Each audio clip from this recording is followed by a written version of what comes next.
And so what you're seeing across the country as over 100 years, as campus kind of grows into the athletics footprint, you're seeing and looking at ways to activate Memorial Stadium more than 7 Saturdays of fall. And so you'll see, and there'll be a lot more detail as we work through this. Obviously, this is part of the approval process. We don't have approval yet from the Board of Regents, and that's what we're seeking on October 5th. But we really look at this as an opportunity to do a number of things. Number one is to really integrate academic programming. So we did 3 things as an executive team. Number one, we went out to Wisconsin. I'm grateful for our partners out there. They had done an end zone stadium. We thought we could learn some stuff there. We went to Notre Dame, who had done a lot of academic programming within their stadium. And then finally, we went and visited the Cubs. And we spent some time with the Ricketts family and the Cubs leadership to see how they took an iconic brand, modernized it, found new revenue streams, and created an incredible fan experience for all of their fans. So we envision, and we worked with Kathy Ankerson, the Senior Vice Chancellor of Academic Affairs on our campus, and she worked with all the deans, and we identified 120,000 square feet on the east side that's going to be available for academic programming. Right now, I think they've identified about 60,000 square feet of need. So there'll be some flex space for them. This won't replace classrooms, but it may be some experiential learning type opportunities for students and some growth there. South Stadium, really passionate about this, and this is really driven by a lot of our donors, a significant desire and interest to really embrace our students. It's really, really important. Our students are going to be our donors. They're our alumni. They're our future business leaders. And I think the athletic department can do a better job of making the student experience, as well as the band, a much more integral part of what our game day environment looks and feels like. And so a real focus there. We look at community engagement, and some of this is still, sort of yet to be determined. But one of the things that I think we can do a much better job, and I learned this in my prior experience in Omaha, is the importance of using assets that you currently have to impact the greater good. So how can we use some of our assets and facilities that maybe have a broader impact than just our student athletes? Maybe it's our undergraduate population, community, local high schools. Some of that is a little bit undefined, as well as some of it, but will be really important that we have that opportunity. And then obviously on the north side, that's still the home of Husker athletics and some evolving opportunities within the medical space. I think you all have recently probably recognized or heard that we've partnered with UNMC and Nebraska Medicine, and really passionate about making sure that our student athletes have the highest level of medical care possible. So that's sort of the vision. It's $450 million, $225 million we hope to raise privately. The athletic department will participate in $100 million. So we have about $50 million that's at the University of Nebraska Foundation in surplus funds, essentially donor funds. And actually, those are the dollars that we're going to use first. So part of the approval from the board is actually 3 different components, one of which is about a $45 million initial infrastructure package, which will allow us to get started immediately. And nothing that maybe the average fan is even going to see. It's back of house mechanical stuff that we need to kind of put in place before major construction happens. We will then seek to use the central lending program through Varner Hall and borrow another $50 million, just for a little context. We did borrow $50 million for the Go Big project, and through the support of our fans and others, we have a very aggressive payment plan, and so that debt will be expired at the end of this fiscal year. So we will not start another project and add debt to the athletic department until our previous debt has been extinguished. So really important there. The other $125 million, we're working through several sources to figure out how, in a true private-public partnership, we can impact, and so we'll be examining those areas as well. Finally, before we do questions, just general timelines. As I mentioned earlier, the initial infrastructure package, we can get started immediately, given approval, and hopeful approval on the 5th, and then ultimately the major construction, and quite frankly, the major disruption that's going to be a real challenge is directly after the 24 season, so roughly January of 25. We will demolish South Stadium and rebuild it. And obviously the hope is to have one season of disruption. And so the goal is by August of 26, that South Stadium is rebuilt in a way that's indicative of the quality of the rest of the stadium. But we need to be honest with ourselves. We live in Lincoln, Nebraska, and it's very hard to predict the weather. Also, we've had some challenges in construction, as you all know, relative to supply chain issues and those types of things. So I'll also just say that, we're going to dive into additional details. Again, we have one opportunity to do this. We're going to rethink everything about Memorial Stadium, and we're going to be willing to do the tough stuff. And I would just ask our fans to give us a little grace. It is physically not possible to be responsive to 22,000 of our fans on a survey to modernize our stadium in a way that doesn't cause some pain and disruption for our fans. And so I would just ask them to be patient with us and try to focus on what the future looks like. But we need to just be honest about the reality that this is going to disrupt a lot of people. We've looked at a lot of different ways to try to limit, that disruption, but obviously we're playing football games. And so you've got a whole football season that you can't engage in construction. So we're excited about it. Obviously, there's been a lot of changes in college athletics. What started out for me as a very simple modernization plan based on amenities relative to fans' expectation has very quickly changed into a business strategy for the next 25 to 50 years. We're very proud in this athletic department that we do not receive state taxpayer dollars or student fees to fund our annual operations. The other thing that we're very proud of is that through the success of Memorial Stadium and our fan base, we have a long history of investing in women's athletics. 92,000 people don't show up at Memorial Stadium to support volleyball if there wasn't a previous history under previous leadership of having a broad-based, successful athletic department. So for us, this vision is about ensuring that we have those revenues, find new creative entrepreneurial revenue streams that for the next 25, 50 years ensures that we do not become a burden on our campus, taxpayers and student fees, and that we can continue to invest in our women's athletics program so we can be as competitive as we've been for the last 10 to 15 years. So with that, I'll stop rambling and allow whatever questions you might have. What went into the decision to demolish South Stadium as opposed to renovating it? Well, I think, the initial assessment was having it not connected to east and west and trying to create the concourse and the connection. At some point it just becomes more feasible and economically viable to start over. I know our partners looked hard at that renovation. Can we find a way to just renovate it within so we don't disrupt some of our fans?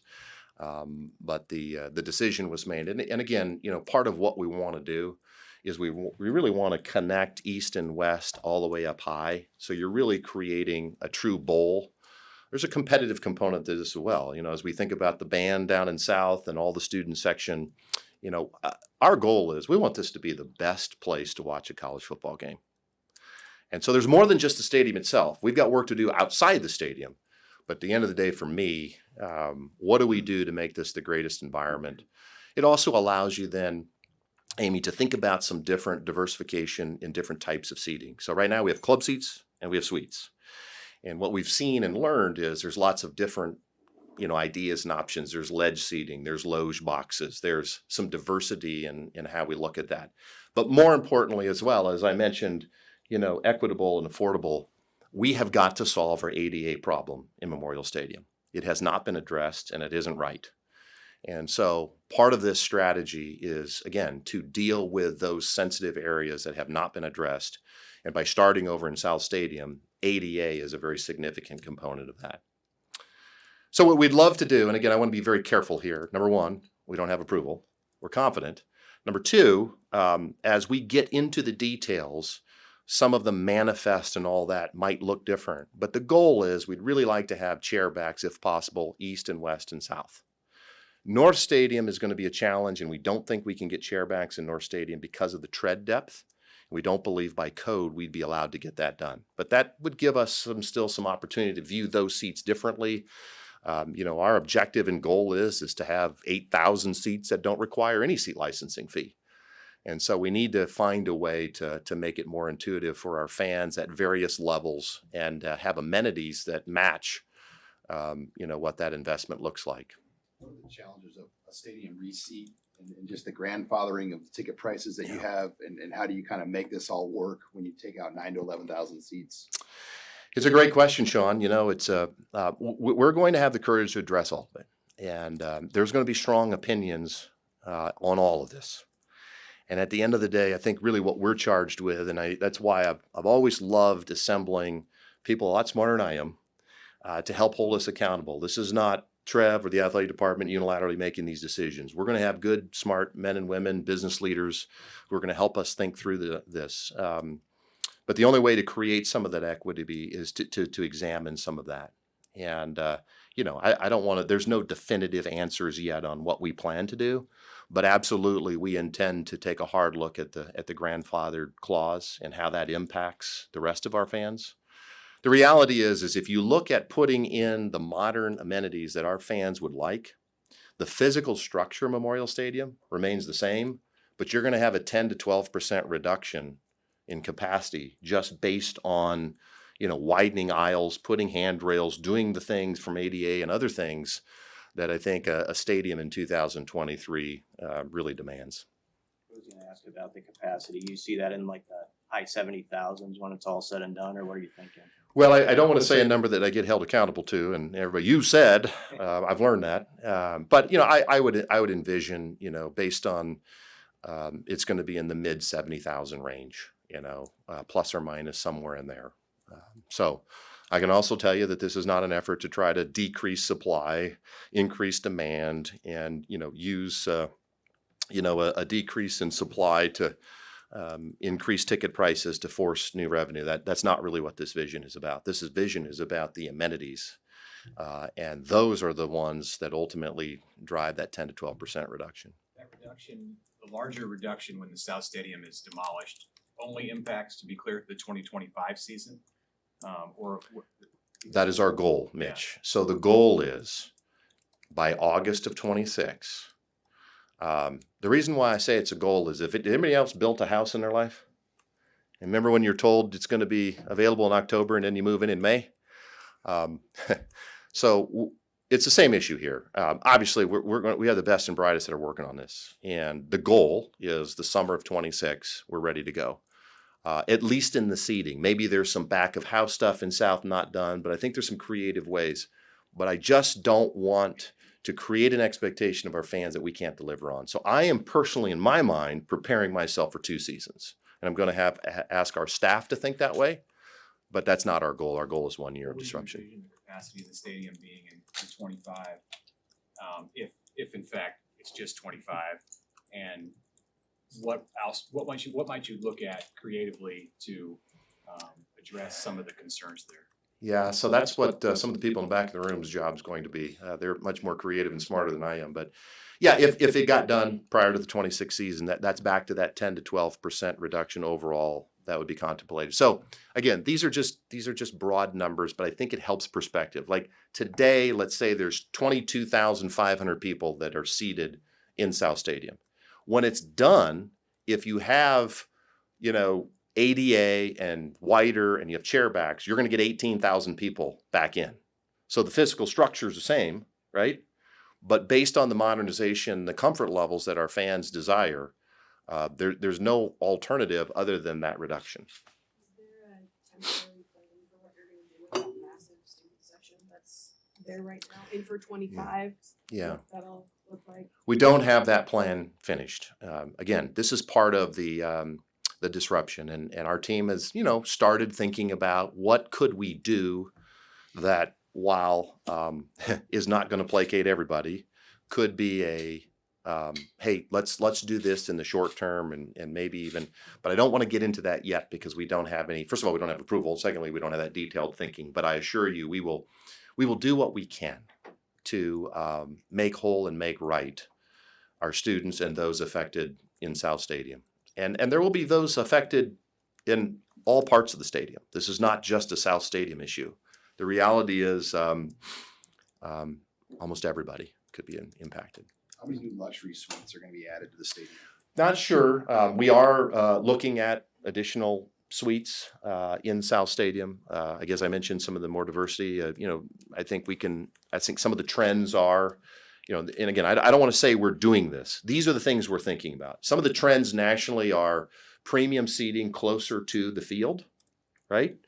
Again, your mind can wander quickly. We've got a training table that exists today with a kitchen that we won't need anymore as it goes over to go big. But do we use that to rethink a new club lounge that has field level access? I'm not sure, but these are the types of opportunities that Go Big is presenting to us now, Sean. So we're going to look at, there's also a trend of suites that aren't as big. A lot of our suite holders have said, hey, it's hard to find 28 people to get them to go to every game. What if we had the same amenities in a smaller? So we're going to look at diversifying some of these premium areas that, again, meet market demand. We do think there's market demand. We have a waiting list in our suites. So we do have a waiting list in some of the premium areas. But this is not a vision and a strategy for those premium spaces. It's adding those premium spaces creates additional revenue streams that will help us offset some of the debt we need to take out and to pay for some of the improvements for the rest of the stadium. You mentioned fan comfort, especially when it comes to South Stadium. What's your message to those fans who, kind of been uncomfortable for 20 years when it comes to especially bathroom and concessions? Well, we're sorry. I'm not sure what else to say. Our son, when he was younger, went to a game in South Stadium, and he still said he has PTSD from that experience. He's now 25. But I tell you, it's just, to me, I watch our fans. So much of this to me is things like whether they're escalators or additional elevators. I mean, we need to make it more intuitive and easier for Husker fans to support their team. And I look at the effort that some of our fans put in to get here every Saturday, and it is really remarkable. And we can never take that for granted. And so, I don't know how to respond to that, Adam, other than to say how incredibly grateful that we are for sticking with us. We know that there's an issue there. How great would it be that people coming from the Haymarket can walk into South Stadium, and if they sit in North Stadium, they have a concourse that connects? There's just some basic fundamental things. I think there's some security things as we move forward that'll be important here that we're going to try to assess. So I just hope the basic message is that across the board, we're going to try to dive into every possible detail. I also want to say we're not going to be perfect, but they will never be. There'll be mistakes. They will never be, a coordinated effort to alienate any of our fans. You anticipate you anticipate reducing the amount of student tickets that are sold because now you're going to have less seats in South Stadium. You're going to put students. No, that's not the effort. Okay. And frankly, I don't know where that's going. We have not had that type of conversation. I will tell you that very early on. So we've pressure tested this. We wouldn't announce this if we didn't think we had support in the private community. But a very consistent message from our donors was how important to them embracing the student experience at Memorial Stadium was. I mean, so we're I mentioned Kathy Ankerson. I mean, part of what we really want to think about is, as prospective students and undergraduate helping in enrollment, how do we activate athletic department resources to help our campus, And so as students and their families are walking across campus, what if they ended up at Memorial Stadium? And this is your home as a student, So those are the types of things that, we want to do. We want to embrace the band. We want their experience to be, as good as our student athletes' experience is, quite frankly. We have not, in my personal opinion, we need to raise the bar in that area. When you talk about comfort, so just for people who are maybe trying to envision what they can expect with like the seat backs, you'd maybe update to the East Stadium, that balcony, area yeah. Is that similar to what you're kind of thinking? Would there be different changes, especially for people who are tall? I think that's a big question. Well, and that's so there's been a lot of technology around. You think back even 20 years ago, if you put a chair back in, you had about two options. And there's been a lot of engineering and progress and innovation around chair backs. And so part of that challenge will be, East balcony. What we can't do. So here's part of the stadium that in East and West, it was built 100 years ago. The architecture and the engineering around that doesn't allow us, unless we tore it all out and re-poured all the concrete, we're not going to be able to change those types of things. There's a load that it can handle. So you're going to have to be creative in what types of chair back. So, we would make them as comfortable as possible, but you're going to get in there what you can get in there based on what, those east and west sides can handle from a load perspective, on an engineering perspective, and what physically is allowed based on the tread depth. So the amount of money it would have cost to literally rake the whole east and west and start over would be cost prohibitive. You mentioned students, with them moving down closer in South Stadium. What do you anticipate from a competitive perspective that can do maybe to affect some games and affect some opponents? Well, I remember 1993, Glenn Mason, when he was the Kansas coach, trying to stop the game, telling the officials that we can't hear. You need to tell the fans to be a little more quiet. Wouldn't that be wonderful again? So we've kind of gone away from that in college football, obviously with the silent count and all those types of things. But again, I just think so much of the stadium experience, from my perspective, whether it's a football stadium or a hockey arena, the students drive the energy. And so why wouldn't we embrace our students to help us drive the energy in the stadium and let them do it in a way that's, you're not going to want to put premium spaces right below the band and the students, right? So you got to think through how you do it so that they can be students, enjoy themselves, and the rest. So we need to meet our fans where they are, right? We have fans that say, if we have fans that say, listen, I want my car valeted, we need to meet our fans where they are. So we'll think through all that kind of stuff. Would the first phase of construction that would begin next year have any kind of impact on the fan experience, seating capacity, anything for the 24? No. The goal is to not have any disruption for the 24 season. And again, Mitch, I've learned, please give me a little grace here. If something, one of the challenges in a project like this is we don't know what we don't know, right? We don't know what's under South Stadium. We don't know what we could find. I know when they built Go Big, this was prior to my arrival, I think there was some soil there was things that you don't know when you start. So the hardest part is really clearly communicating this, and this will happen. Here's the details, because as we dive into this, now the one thing I think we do feel good about, and I give a lot of credit to previous leadership here, is, a lot of the mechanical things you're worried about. Oh my gosh, this is a 100-year-old stadium. Do we have hundreds of millions of dollars of, and we don't think that's the case. Obviously there's upgrades needed, but we think some of the major mechanical stuff that's part of a stadium like this is actually in pretty good shape. But Wi-Fi is not in very good shape. Point of sale is not in very good shape. Numbers of point of sale for our folks. There's just some basic modernization things that I think that can take place that will change the experience. I mean, I've heard from some fans that, they would love to go get a hamburger, maybe get a Pepsi, but they're not going to leave their seat because they're afraid they're going to miss half the first quarter to go get a hamburger. I mean, that's on us. So there's a lot of innovative advances in technology relative to concessions. We're going to be working with a lot of those types of partners to, again, make that experience. And we can learn from a lot of people. That's the goal. So you said you went to Wrigley, Wisconsin, Notre Dame. What, for fans that are now kind of trying to understand, what is maybe the norm for big programs that are starting to utilize football stadiums or baseball stadiums differently? And what did you see that maybe impressed you most, maybe that you have an eye on from those visits? Yeah, so we strategically go to each place for a reason. So we went to Wisconsin because it had done an end zone project. And so they had some different types of seating. They had a deck. So that was that. We went to Notre Dame on purpose to look at the academic integration. And I'm just telling you, there's campus rec involved there. They have the School of Music there, I think anthropology, but there's cafes and Starbucks. I mean, when you walk in Notre Dame's football stadium in the middle of the day, there's just whole kinds of students in there. I mean, it's almost like a student union. So I'm not sure that ours will look exactly the same, but it's like, hey, you have this incredible asset. Why aren't we rethinking it? And then the Cubs was more about, how do you take an iconic brand that's tired, and I would say, and rethink it and do it while you're still trying to play. And then, of course, the Cubs have done Wrigleyville. They've done things outside the stadium that have looked for additional revenue.